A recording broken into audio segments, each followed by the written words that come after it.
Okay, welcome to the Insulators and Conductors episode of Electrostatics.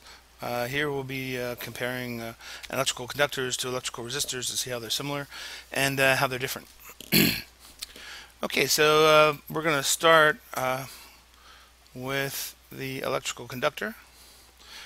And the conductor is going to be a material that tends to relatively easily allow electric charge, which is really the flow of electrons, to move through it. The reason this usually happens is that the material has plenty of free electrons. Now, what we mean by a free electron is that in a typical atom, as we've already talked about with charge, there will be a small positive nucleus. Around that positive nucleus in the electron cloud, there will be a certain number of electrons based on what kind of atom it is. Well, when you put atoms together and form molecules in a material that tends to be a conductor, then the nuclei, the positive part, is not worried about having exactly the same electrons. As long as it gets enough electrons, it'll be all right. So they share electrons easily. So it becomes very easy in an electrical conductor for an electron from this nucleus, say, to hop over to this nucleus. And then it would also be easy for one from this one to hop over here. And then this one could leave and go somewhere else. As long as this nucleus has enough, it's not really concerned about which particular electrons they are. So those movable electrons we call free electrons. As they're moving through, some electrons and some materials, all materials have some impurities. They'll have some atoms that tend to have electrons that block the motion. A conductor will tend to have fewer of those blocking electrons that would get in the way than a conductor would, than an insulator would. I've used this little simulation from PhET just to kind of give you an example of a material that was a conductor. For our purposes right now, the slider that we're interested in is this one right here. It uses the Greek letter rho, kind of a scripted F, to measure the resistivity, which is essentially a measure of the resistance, how much it impedes the flow of electricity. Now, I've got it all the way down to the bottom of the slider, so this is the lowest resistivity it could have, and that makes it a good conductor.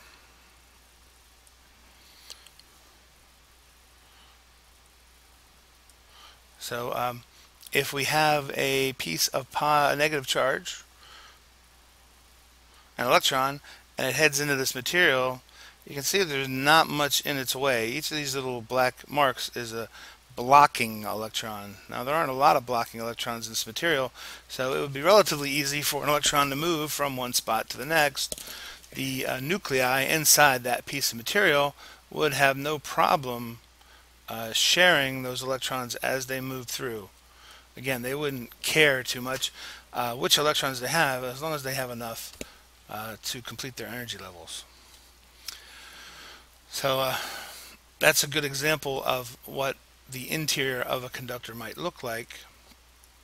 If we compare that to the insulator, if you put IN in front of something, it tends to mean the opposite. An insulator is exactly the opposite of a conductor. It tends to impede the flow of charge. Again, electric charge is electrons. So that material usually does not have a lot of free electrons available. So if we look at the nuclei of an insulator, they will have also the protons inside the nucleus and then the electrons around the outer energy levels in the electron cloud. The difference here is these particular nuclei are very greedy, so they're not going to let, or they're going to have a hard time letting one of their electrons go. So our middle nucleus is going to hang on to its own electrons. Our right-hand nucleus is going to hang on to its own electron. And our left-hand nucleus is going to hang on to its own set of electrons. So it's very difficult for an electron to jump this gap. Okay, so we have very few. We have a lack of free electrons inside the type of material that's an insulator. Now, using again that simulation, you can see this time I bumped the resistivity all the way to the top. Now that's going to get us to a very good insulator.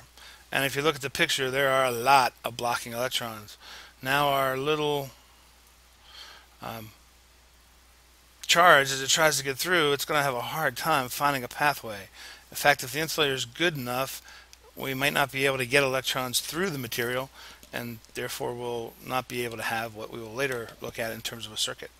So as the electron tries to get through here, it's going to have to work its way through, finding all the different places where it can get to, finding spots where other nuclei would have let it go through, and trying to avoid all these blocking electrons. Now the blocking electrons would essentially be around nuclei like the ones above that don't like to share. So when you run into a blocking electron, it's not going to want to leave. It's going to essentially try to stop you and push you away. So that electron is going to have a hard time getting through that material. That makes it an electrical insulator. Now, as far as types of materials, insulators tend to be materials like, if you can remember the periodic table, metals were on the left. They tended to be good conductors of electricity and heat as well. And then the non-metals on the right of the periodic table tended to be insulators. They did not conduct well. So copper, iron, zinc, gold, silver, platinum, they all are very good conductors. But the non-metals, like anything you make out of silicon and carbon, etc., you can get to like glass, ceramics, rubber, plastic. Okay, any of those kinds of materials tend to be very good insulators. It works similar with heat, so any material you would put into a cooking device to make it insulate would tend to work as an electrical insulator as well.